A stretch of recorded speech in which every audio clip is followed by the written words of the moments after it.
escatologia. E eu tirei o estudo de um livro da CPAD, e o nome do estudo é Escatologia Pentecostal, tá? E quem escreveu foi o pastor Esdra Carvalho de Melo. Então hoje eu vou falar, esses domingos a gente vai falar um pouco sobre escatologia, tá? Não é pregação, é um ensino, e a gente vai aprender um pouquinho, né? É só esperar um pouquinho, acho que o evangelista Ricardo chegou, quem estiver lá fora para já entrar logo, para a gente poder começar, amém?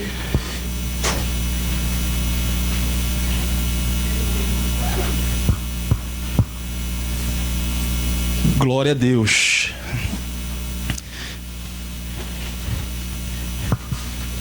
Vamos lá?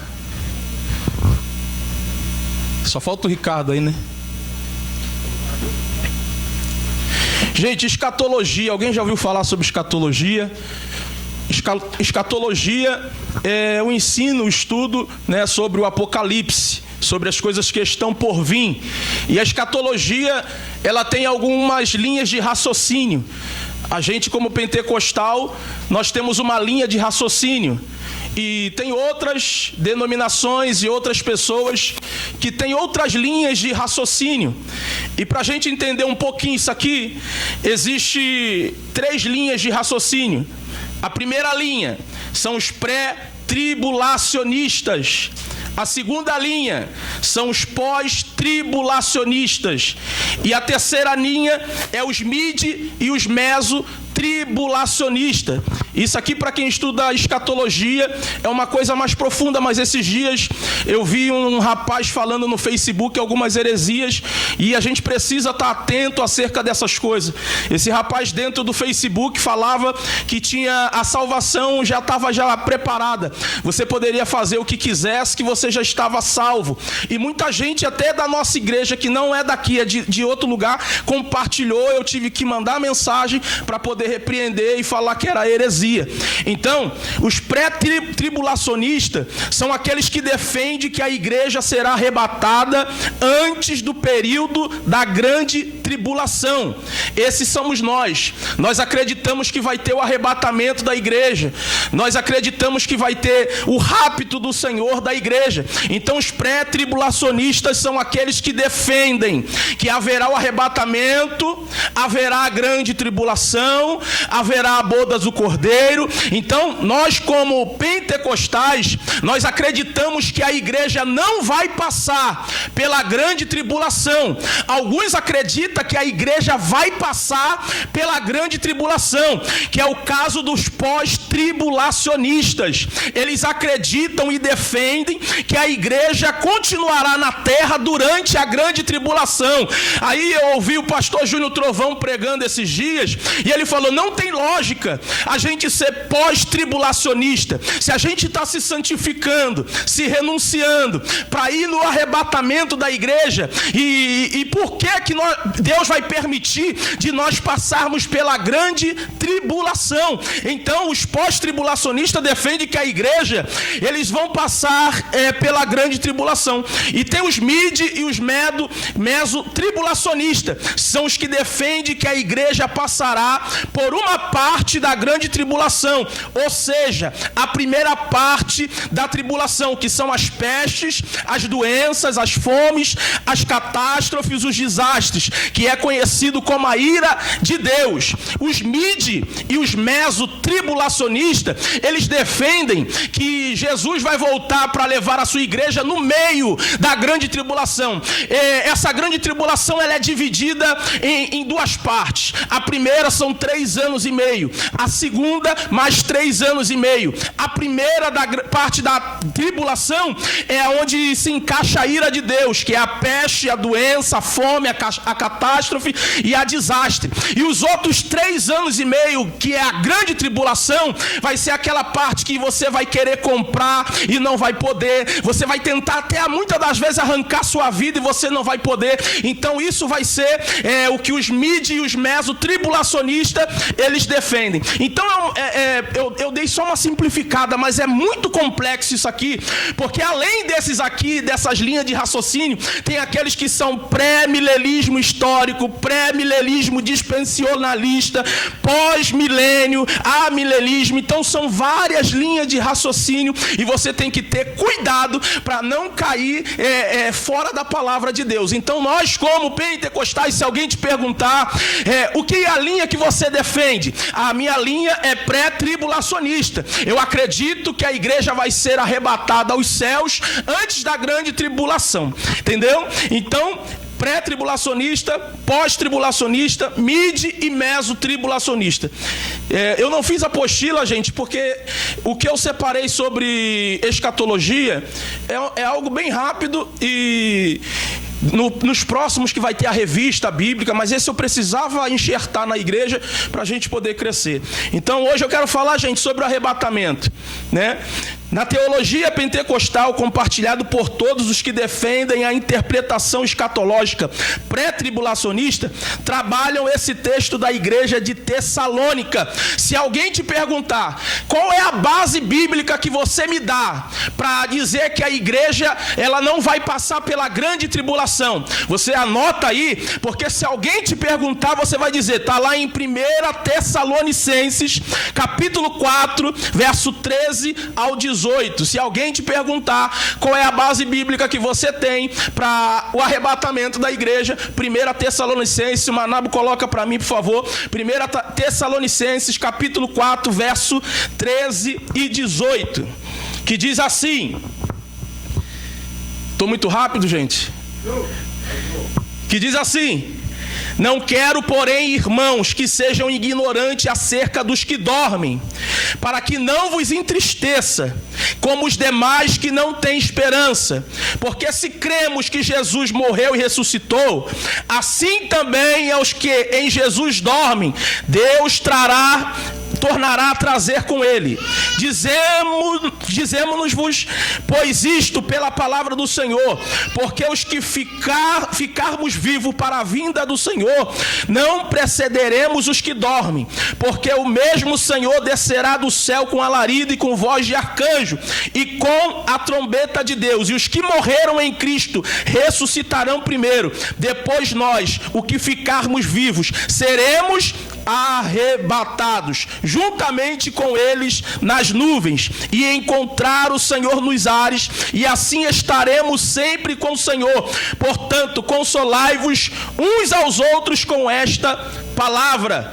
A igreja de Tessalônica, quando Paulo enxerta essa palavra na igreja de Tessalônica, eles acreditavam que seria naquele momento, eles acreditavam que seria naquela hora, e tinha uns questionamentos: se a gente morrer agora, se a gente for pego e for aprisionado, arrancarem nossa cabeça. Por isso que Paulo estava dizendo que os mortos seriam ressuscitados e os vivos que estivessem vivos, eles também seriam arrebatados e se encontrariam com Cristo. Então a base bíblica é 1 Tessalonicenses capítulo 4, verso 13 e 18. Paulo estava ensinando a igreja de Tessalonicense que mesmo que eles morressem por perseguição, por alguma coisa, eles teriam um encontro com Cristo. A pergunta que muitas das vezes você faz: quando alguém morre, o que acontece com ele? Quando alguém desce à sepultura, ou os pais na fé que desceram à sepultura, que morreram, o que acontece com ele? A Bíblia está dizendo que eles vão vir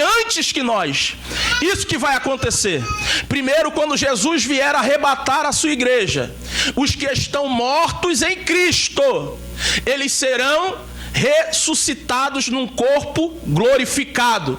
E depois, os que estão vivos, eles terão um encontro com o Senhor nos ares. Então, se alguém te perguntar quem vai vir primeiro, os que morreram em Cristo, Pedro, Paulo, João, Marcos, Lucas, a minha avó do círculo de oração, a sua avó, a sua mãe, quem faleceu, os que foram salvos pelo Senhor são os que vão vir primeiro e depois nós. Então o Senhor vem buscar aqueles que estão mortos e o Senhor vai chamar eles e eles vão ressuscitar com um corpo glorificado. Está dando para compreender, gente?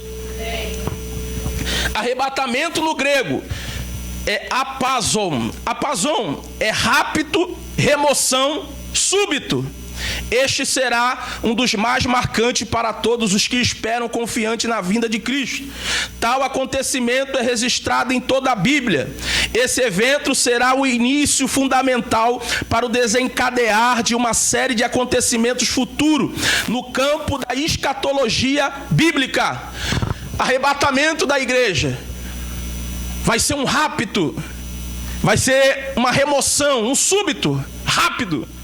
Vai ser num abrir e fechar de olhos. Vai ser o arrebatamento da igreja. Todos já viram filmes que pessoas, um vai ser levado, o outro vai ficar. Já viram filme que gente está dirigindo e um larga o carro dirigindo, o Senhor arranca da terra. Avião, vão estar dirigindo, o Senhor vai arrancar. Isso é um evento que ele vai acontecer. Não sabemos o dia, não sabemos a hora, mas uma coisa é certa, que esse evento vai acontecer. E para aqueles que ficaram, que não acreditaram, que não creram, eu ouvi um pastor dizendo que muita gente vai dizer assim, eles foram subduzidos por alienígenas, subduzidos por alienígenas. Quem ficar na terra e não for salvo, eles vão dizer, vão querer tirar a glória de Deus e vão colocar que quem levou foi o ET de Varginha, foi o ET do sei das quantas. Então eles vão querer botar nos noticiários, mas nós sabemos que aqueles que foram arrebatados, né, com Cristo estarão num lugar bem melhor do que esse. Então por isso que não adianta, muitas das vezes, a gente corre para ter uma vida melhor, corre. A gente luta para ter uma vida melhor, luta. Mas vai chegar um dia que isso aí não vai valer de nada, a nossa correria, a nossa luta, não vai valer de nada. O que vai valer, o que vai contar é se a sua salvação vai estar certa naquele dia, a minha salvação vai estar certa naquele dia.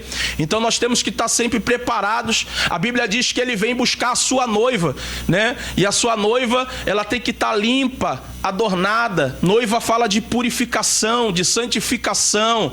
Então se a noiva tiver com a sua veste suja, manchada, Deus, ele não vai buscar a sua noiva.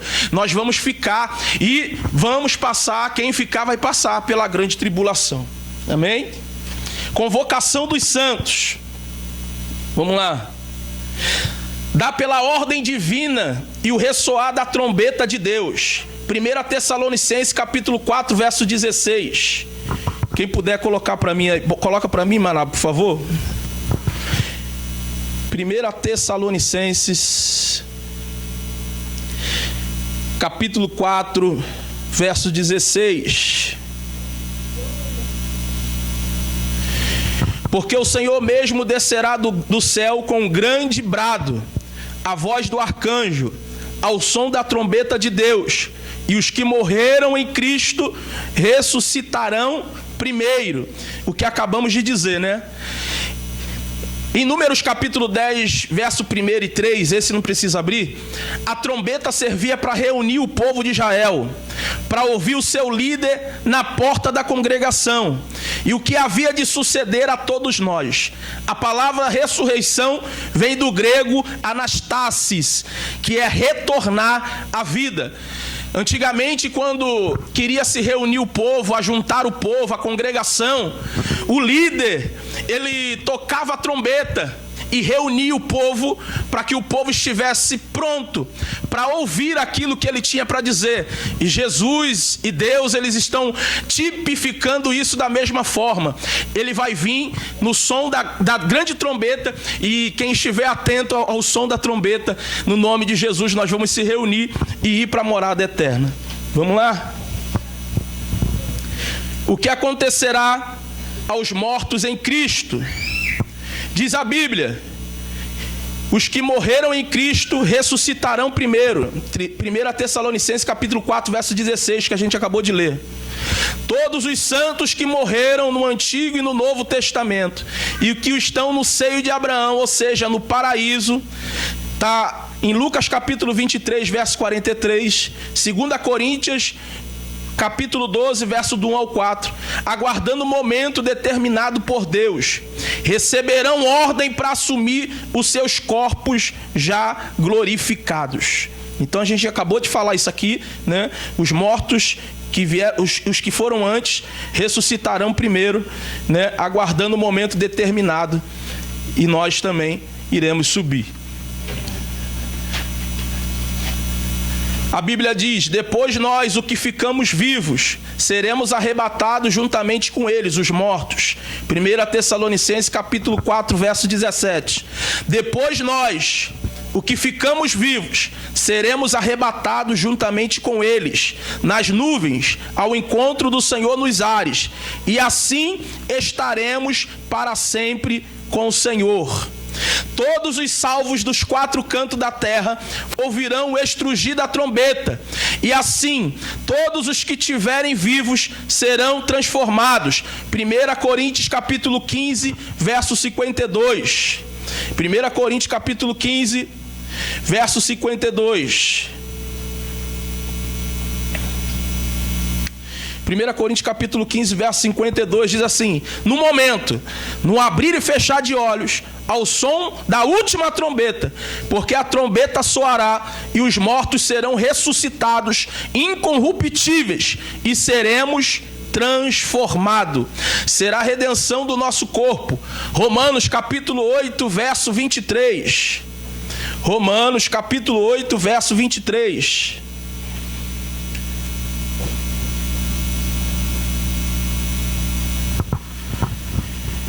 E não só ela, mas até nós, que temos a primícia do Espírito, também gememos em nós mesmos, aguardando a nossa adoção, a saber, a redenção do nosso corpo. Então, depois os vivos, resumindo, você já deve ter aprendido que primeiro vêm os mortos, depois os vivos, e nós teremos um corpo glorificado, transformado para a glória de Deus. O encontro com Cristo nos ares. Com o arrebatamento da igreja, tanto os mortos como os vivos encontrar-se-ão com Cristo nos ares, conforme 1 Tessalonicenses capítulo 4, verso 17, que nós já lemos. Estes que irão ao encontro são apenas os santos que aguardam fielmente este dia para receber a coroa da vida. Desde agora a coroa da justiça me está guardada, a qual o Senhor justo juiz me dará naquele dia, e não somente a mim, mas também a todos que amarem a sua vinda. 2 Timóteo capítulo 4, verso 8, está escrito isso que eu acabei de ler. Há 2 ressurreições na Bíblia, a dos justos e a dos injustos, com intervalo aproximadamente de 1000 anos. João capítulo 5. João capítulo 5.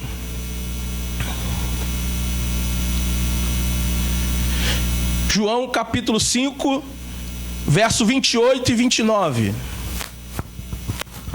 Não vos admire disso, porque vem a hora em que todos os que estão no sepulcro ouvirão a sua voz e sairão.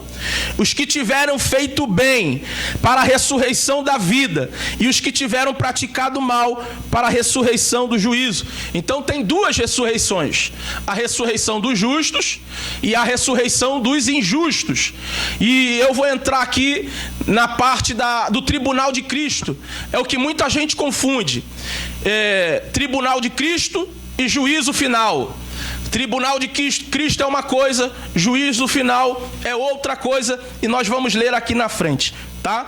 A segunda vinda de Cristo é um evento que vai ser realizado em 2 fases. A primeira é o arrebatamento da igreja antes da grande tribulação. A segunda fase é a vinda em glória depois da grande tribulação. É visível aos olhos humanos e ele virá com os santos. Como eu acabei de falar, gente, já saímos do arrebatamento, uma pincelada rápida, e estamos no tribunal de Cristo. Muita gente confunde e muita gente prega dizendo sobre o tribunal de Cristo, e esquece muitas das vezes do juízo final. Tribunal de Cristo é uma coisa, juízo final é outra coisa. O que é o tribunal de Cristo? Tribunal de Cristo, vamos lá, em toda a história do direito constitucional, o tribunal de Cristo será o único que galardoará todos os santos que serão julgados através da sua obra. Este tribunal não condena. Vamos lá. Esse tribunal é para os crentes e não para os não crentes. O crente foi julgado como pecador em Cristo, e isso aconteceu no passado, na crucificação do Senhor Jesus Cristo. O crente foi julgado como filho durante toda a sua vida na terra, agora será julgado como servo do Senhor. Dessa forma, envolve servo dando contas da sua vida a Cristo. O tribunal de Cristo não determina a salvação, esta foi determinada pelo sacrifício de Cristo em nosso lugar na cruz, e pela fé nele, todos os nossos pecados são perdoados, e nunca seremos condenados por eles. Não devemos olhar para o tribunal de Cristo como Deus julgando nossos pecados, mas sim como ele galardoando por nossas vidas. Sim, como diz a Escritura, teremos que dar conta da nossa vida.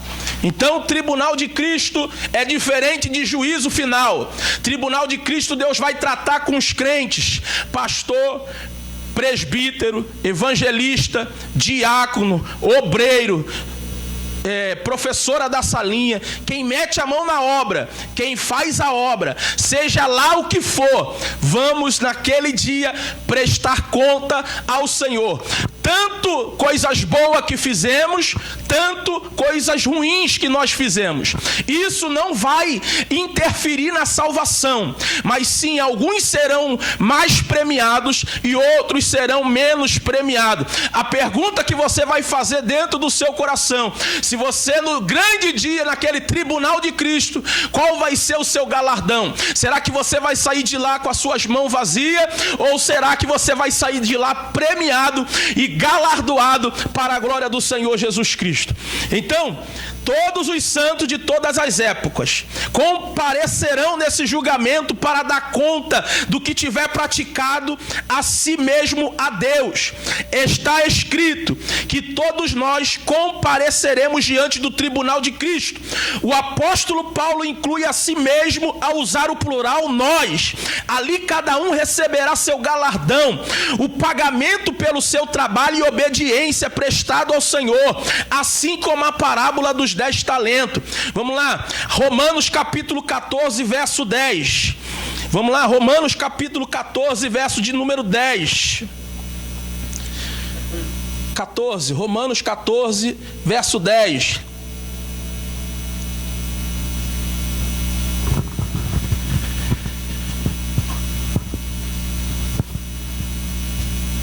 Se eu estiver sendo rápido, gente, me perdoa, tá? É pregador, não é professor. Romanos capítulo 14, verso 10 diz assim: mas tu, por que julga teu irmão? Ou tu, também porque despreza teu irmão?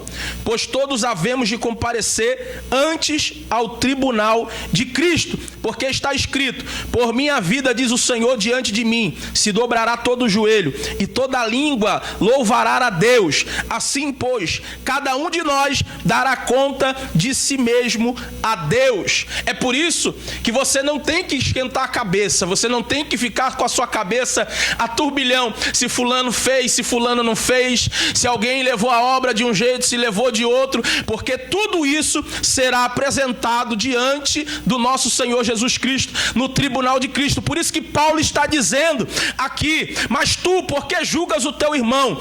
Ou tu também, por que desprezas o teu irmão? Paulo está dizendo: cada um toma conta da sua própria vida, cada um sabe da sua responsabilidade. É claro que a obra tem ordem e decência, e tem um anjo da igreja, o pastor, para poder repreender. Então isso não cabe a ninguém dentro da igreja, a não ser o pastor, ou se o pastor der ordem a alguém para chamar a atenção. Mas naquele grande dia, cada um prestará conta de si mesmo, como que levou as coisas do Senhor, como usou os seus dons. Tem gente que está aqui dentro que tem dom, tem talento, tem capacidade. Deus deu o dom, Deus deu o talento, e isso vai ser cobrado naquele grande dia. O Senhor vai perguntar o que foi feito com o talento que Ele te deu. Então nós vamos ler em Mateus capítulo 25, verso 14. Mateus capítulo 25, para você entender a parábola dos 10 talentos. Mateus capítulo 25, verso 14.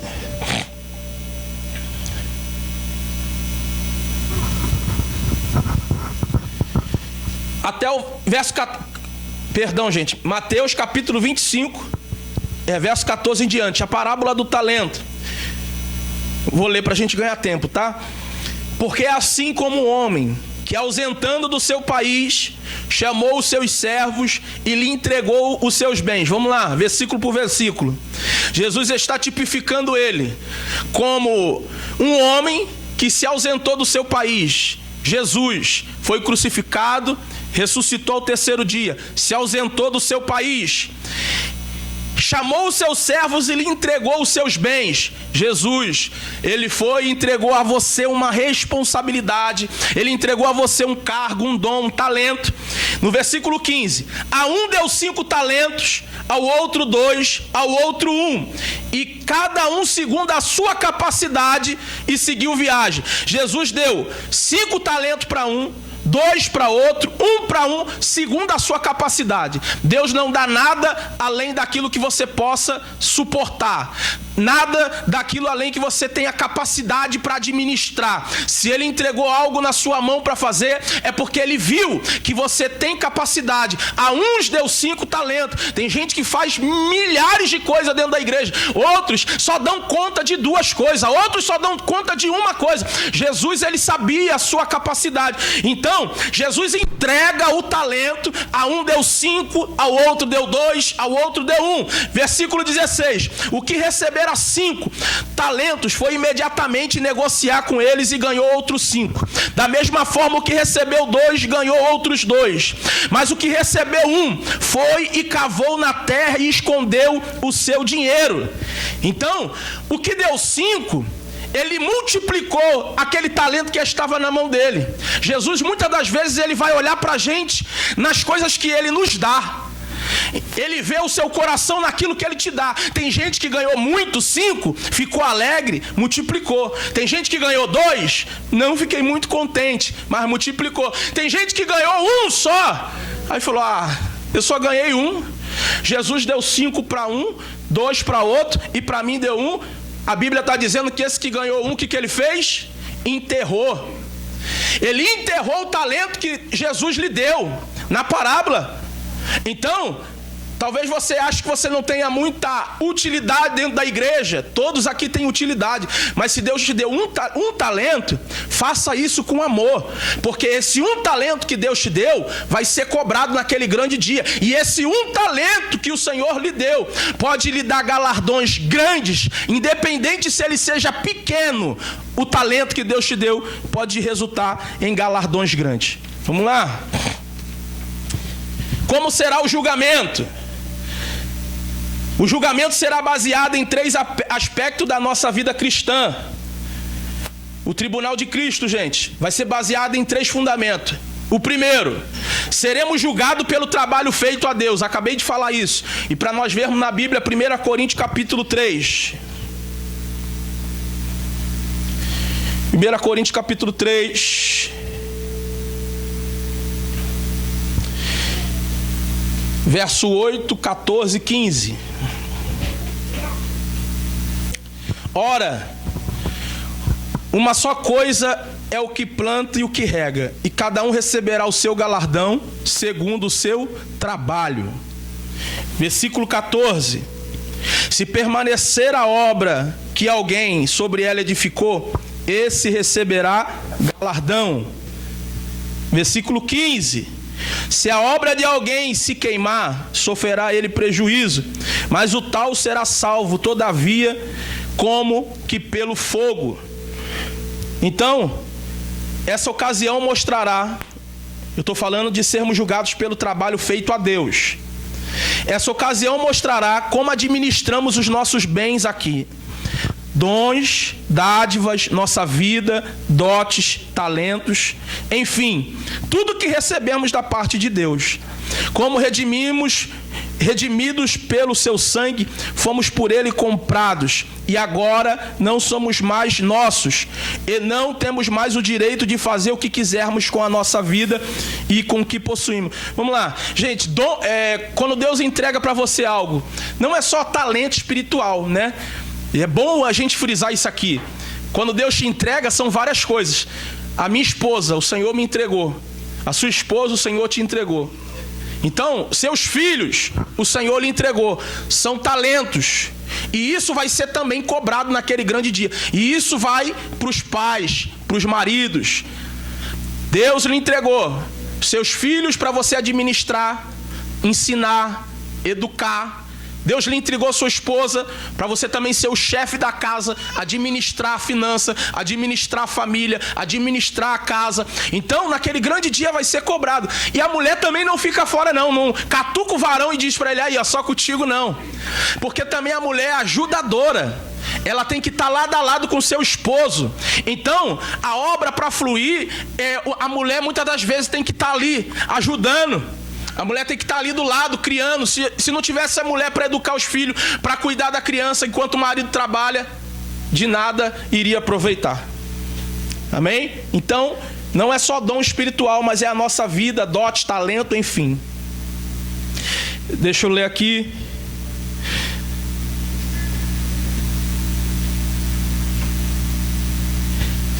Tal dia se aproxima para a prestação de conta. Você está preparado? Jesus deixou isso bem claro na passagem de Mateus, capítulo 20, verso 1 ao 16. Depois você lê na sua casa. Que será julgado mais qualidade do que quantidade. Tá? Então, para Deus, independente, como eu já falei aqui, 1 talento, 5. Deus ele não quer quantidade, mas ele quer qualidade.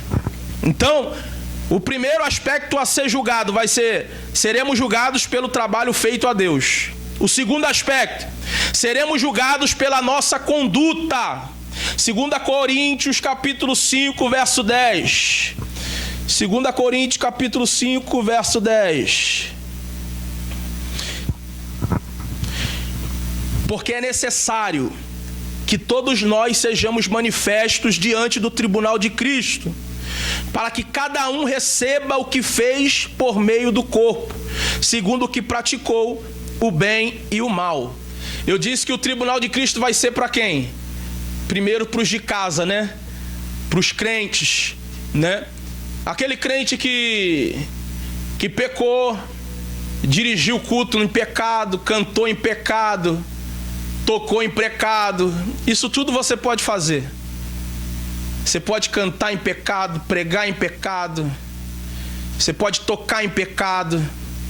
Só que naquele grande dia você vai passar primeiro pelo a triagem, Tribunal de Cristo. Se até o final você levou tudo aqui na brincadeira, mas se no final você se arrepender, você é salvo. Só que vai passar pelo Tribunal de Cristo. Jesus vai julgar as tuas obras e o seu galardão vai ser pequeno. E eu fico imaginando naquele grande dia como que vai ser feio diante de Jesus. Ele vai expor a sua vida.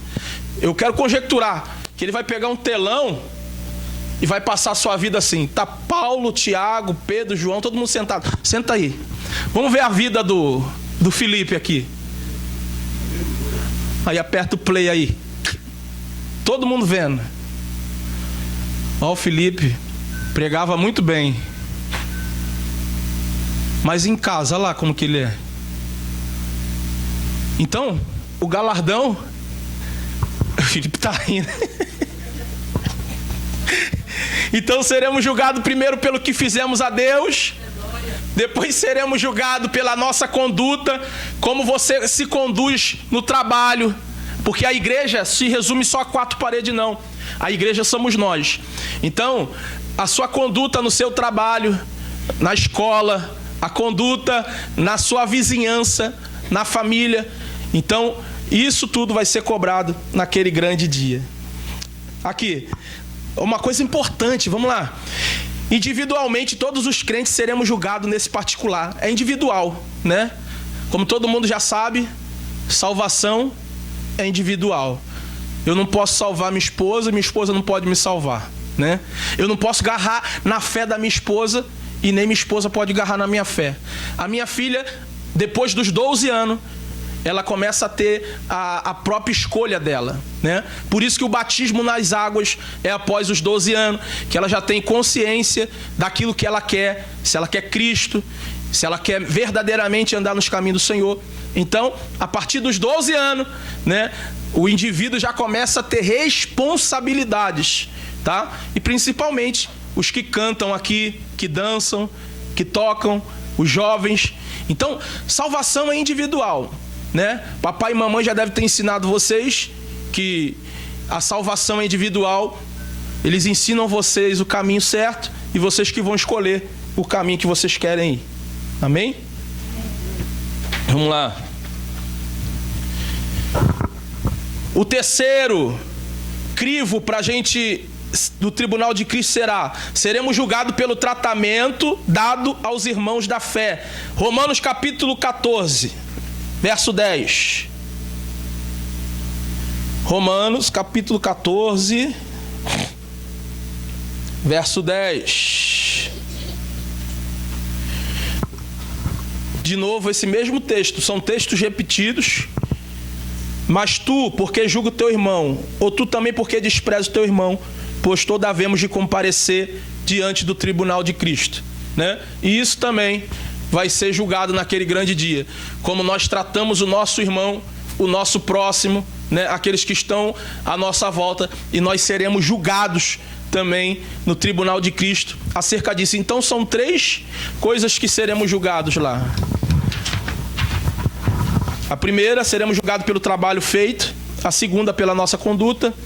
E a terceira, seremos julgados pelo tratamento dado aos irmãos na fé. Esses irmãos na fé não é só quem está dentro da igreja, né? É num todo, né? E a gente viu lá em Chicago aconteceu esse terremoto, e a gente viu muita igreja aí ajudando, mas teve muita gente também que... Então, isso tudo, naquele grande dia vai ser contado, né?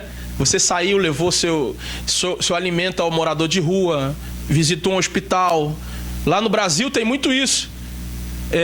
E eu já fiz muito isso, e isso é muito importante, e aqui a gente teria que fazer isso. Eu já fui em presídio, já fui em hospital. Esse é o próximo. Quando eu ia no hospital, quando eu era novo convertido, nossa, eu estava cheio de gás, cheio de amor pela obra, cheio de vontade. Não é que eu não tenha, né? Mas... você vai ficando velho, parece que vai enferrujando. Deus está me levando para outra coisa. Só que, gente, a visita no hospital, uma visita no lar, uma visita no presídio tem muita importância. Sabe por quê? Eu entrei muitas vezes no hospital, e quando eu entrava lá para pregar, não sabendo muito a palavra, mas a pessoa estava acamada, não conseguia nem se mover direito. Eu falava assim: se você está me ouvindo, mexe o teu dedo. A pessoa mexia o dedo. Aí eu falava: você quer aceitar Jesus? Jesus tem como mudar a sua vida. Não é o que a gente vive aqui, mas é depois daqui para onde a gente vai. Jesus tem um paraíso, tem uma morada, e pregava. Eu falava: você quer aceitar Jesus? Pisca o olho, mexe o dedo. E a pessoa ali piscava o olho, mexia o dedo. E quando eu voltava, irmão, no hospital, e eu passava por essas macas às vezes que eu ia, já não estava mais lá a maca, porque a pessoa foi embora, mas foi pregado para ela. Então é importante. Tem gente no presídio, gente, eu tenho um primo que ele foi preso, mas ele virou crente só porque ele foi preso. E chegou lá dentro do presídio, tinha a ala dos crentes, porque ele sabia que ele ia morrer. Porque se ele vai para a ala do comando vermelho, ele mora numa área do terceiro comando. E se ele ficasse por lá, o pessoal queria matar ele. Então ele virou crente. Virou crente, aceitou Jesus lá dentro. Lá dentro tem a ala dos crentes, né? Então, tem gente que faz isso para salvar a sua vida, para não morrer? Tem. Mas lá, toda semana, tem gente indo no presídio, pastores, missionários, pregar a palavra dentro do presídio. Então, tem gente que brinca lá dentro. Ah, aceitei Jesus aqui dentro, mas chega lá fora. Igual ele chegou, saiu do presídio. Lá dentro era: Jesus, meu amigo, fiel, verdadeiro, saiu do presídio, está roubando de novo. Só que eu quero acreditar que tem gente lá dentro que aceitou Jesus verdadeiramente e a vida foi mudada. Então, isso vai ser cobrado da gente naquele grande dia. principalmente para quem fala Nihongo aqui, né? Vocês têm condições de entrar no hospital? Não é todo mundo que entra no hospital, não é todo mundo. Tem alguns pastores que têm licença para entrar no presídio, tem licença para entrar no hospital, e é bom a gente começar a fazer, né, esses evangelismos, procurar. Tem o pastor Eduardo Tanabe, que ele é lá de Ibaraque, ele tem porta aberta no presídio para entrar. Então, seremos julgados por isso, né? E é isso. Amém? O que receberemos no tribunal de Cristo? Galardões que hão de ser distribuídos, serão funções específicas, além de coroas com suas respectivas identificações, que corresponderá ao que cada um alcançou. Será ainda privilégio distintos, ministrado aos santos, escritos para ensino nosso, né? Então aqui, lá no céu, eu creio que não vai ser todo mundo rua de ouro, né? Mas de cristal passeando. Vai ter algumas coisas pra gente fazer lá, deve ter, né? E vai ter funções específicas, né? Vai ter privilégios distintos, alguns vão ter alguns privilégios lá em cima, outros não, por conta dos galardões, do que ganhou, do que plantou na terra. Então vamos lá. O que é galardão?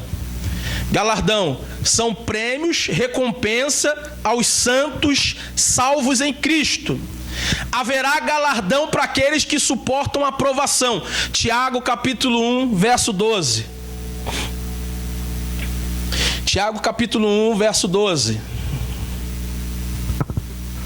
Então, galardão vai ter para aqueles que suportam as provações.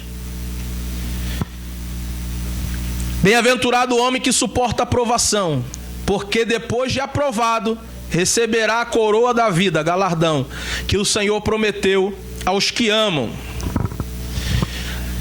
Haverá galardão para aqueles que sofreram com paciência. Isso é o que está faltando muito. Mateus capítulo 5, verso 11 e 12.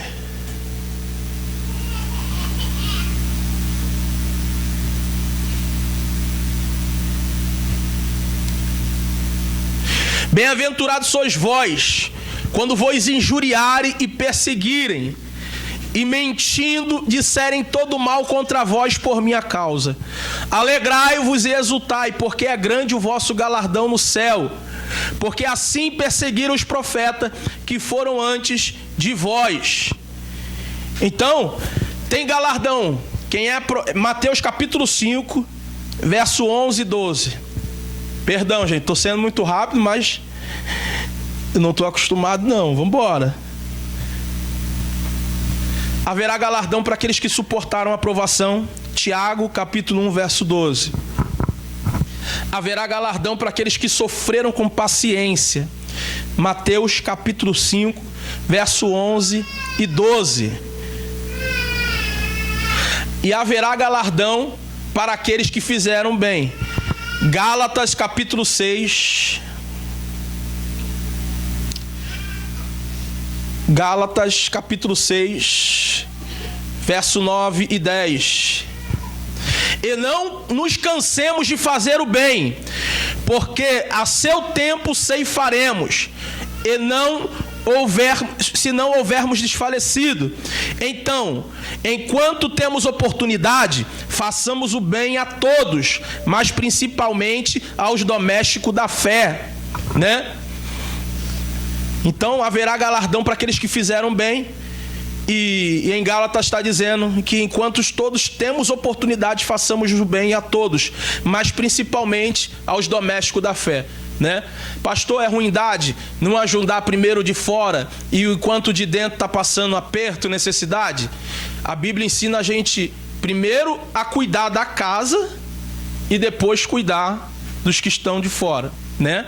Então, que Deus nos dê condições para que a gente possa ajudar tanto os de dentro e como os de fora, né? Galardão também são coroas. Representa um símbolo de vitória do crente em Cristo. coroa incorruptível para os vencedores. 1 Coríntios capítulo 9, verso 25.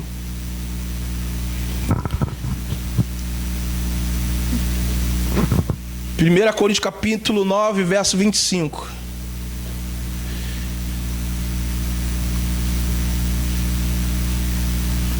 Tem pessoa que para coroa vai ter que fazer molde.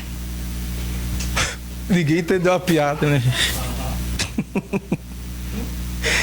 Essa moringa aqui, ó, vai ter que fazer molde. Capítulo 9, verso 25. E todos aqueles que lutam, exercem domínio próprio em todas as coisas, ora, eles os fazem para alcançar uma coroa corruptível. Nós, porém, uma coroa incorruptível. Coroa da vida para os mártires. Apocalipse capítulo 2, verso 10. Então, para quem vencer, tem coroa incorruptível. Para quem sofreu os mártires. O que é mártires? Todo mundo sabe, né? Aqueles que sofreram pelo evangelho, foram açoitados, apanharam, presos, arrancaram cabeça, colocados de ponta cabeça, serraram no meio. Então esses receberão coroa da vida. É lógico, né? Coroa da vida, Apocalipse capítulo 2, verso 10. Gente, estou tentando fazer a aula menos cansativa possível, tá? E que você entenda. Não temas o que hão de padecer. Eis que o diabo está para lançar alguns de vós na prisão, para que sejam provados, e tereis uma tribulação de 10 dias. Ser fiel até a morte, e dar-te-ei a coroa da vida. Coroa de glória para os servos fiéis. Aí está o tribunal de Cristo, né? Os servos que foram fiéis, que fizeram a obra com zelo. 1 Pedro capítulo 5, verso 4. 1 Pedro capítulo 5, verso 4. E quando se manifestar o sumo pastor, recebereis a marcessível coroa de glória. Coroa de justiça para os que foram vigilantes, que não deram mole, que não vacilaram. 2 Timóteo capítulo 2, 2 Timóteo capítulo 4. 2 Timóteo capítulo 4, verso 8. Desde agora a coroa da justiça me está guardada, a qual o Senhor, justo juiz, me dará naquele dia. E não somente a mim, mas também a todos que amarem a minha vinda. E outro galardão, para nós encerrarmos, será os privilégios. Então, você vai ganhar galardão, coroa e privilégios. Depois está aqui, gente. Quem quiser, tá? Copiar. Privilégio, todas as promessas feitas aos fiéis pelo Senhor Jesus Cristo. Quais são os privilégios que nós vamos ter? Um reino eterno. Reinaremos com Cristo na eternidade.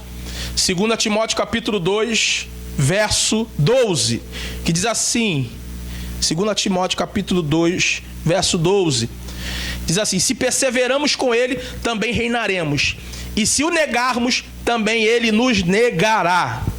Teremos também um nome novo, pois tudo será novo, inclusive o nosso nome. Apocalipse capítulo 2, verso 17. Apocalipse capítulo 2, verso 17. Diz assim: quem tem ouvidos, ouça o que o Espírito diz à igreja. Ao que vencer, darei do maná escondido, e lhe darei uma pedra branca, e na pedra um novo nome escrito, o qual ninguém conhece, senão aquele que o recebe. E o terceiro, um lar celestial, a cidade santa, a mansão eterna. Apocalipse capítulo 2, verso 12. Apocalipse capítulo 2, verso 12. Ao anjo da igreja de Pérgamo, 12? 2, perdão, gente. Apocalipse capítulo 21, perdão. Verso 2. E vi a cidade santa, a santa cidade, a nova Jerusalém, que desce do céu da parte de Deus, endereçada como uma noiva ataviada para o seu noivo. Então, gente, hoje nós aprendemos aqui sobre as linhas de raciocínio, tá? Pastor, essas linhas de raciocínio tá errada? Foi o que o pastor de escatologia disse. Nós estamos com a primeira linha. Se tiver o arrebatamento, amém. E é bíblico, está na Bíblia. Amém. Mas se os outros que estiverem falando que vamos passar pela tribulação, vamos passar pela grande tribulação, né? Ou Jesus, os medos e os messos que dizem que Jesus vai vir no meio da grande tribulação, amém. Eu estou preparado. Independente da linha de raciocínio que tiverem, né? Eu estou agarrado na primeira linha de raciocínio, que é o arrebatamento da igreja. Se Jesus não arrebatar a igreja, eu passo pela tribulação. Em nome de Jesus, a gente passa pela grande tribulação. Então nada muda, tá? Nada muda. A linha de raciocínio, todos têm uma linha de raciocínio, todos têm um pensamento. Tem gente que acha que vai passar o tempo, se você for estudar depois pré-milenismo histórico, o pré-milenismo dispensacionalista, o pós-milenismo, o amilenismo, vocês vão entender que o pós-milenismo está dizendo que a igreja vai passar o milênio, vai ser direto, não tem arrebatamento, não tem grande tribulação, vai passar o milênio direto. Jesus vai voltar, vai buscar a igreja, vai julgar o santo e o impuro e acabou.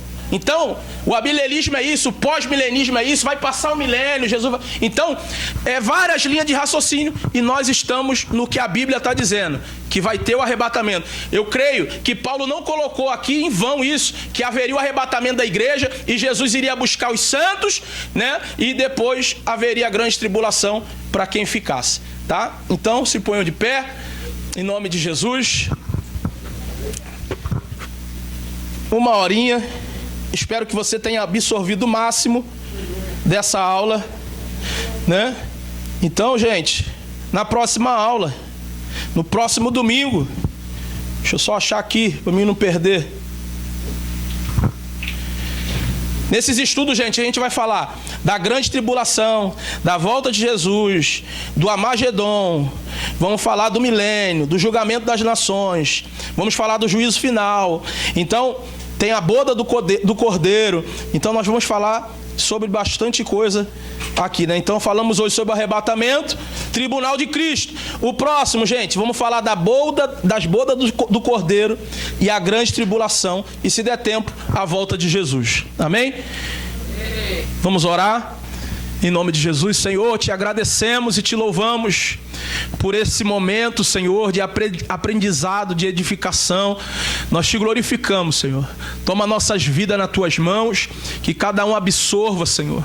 Que cada um, Senhor, aplique, que cada um cresça, meu Pai amado, na graça e no conhecimento. Eu entrego, Senhor, a tua igreja nas tuas mãos e nós te agradecemos e te louvamos por tudo, em o nome de Jesus. Amém. E graças a Deus. Amém? Vamos cultuar o Senhor. Se você quiser beber uma água, dá tempo de beber água, tá bom? Ir no banheiro, pra gente poder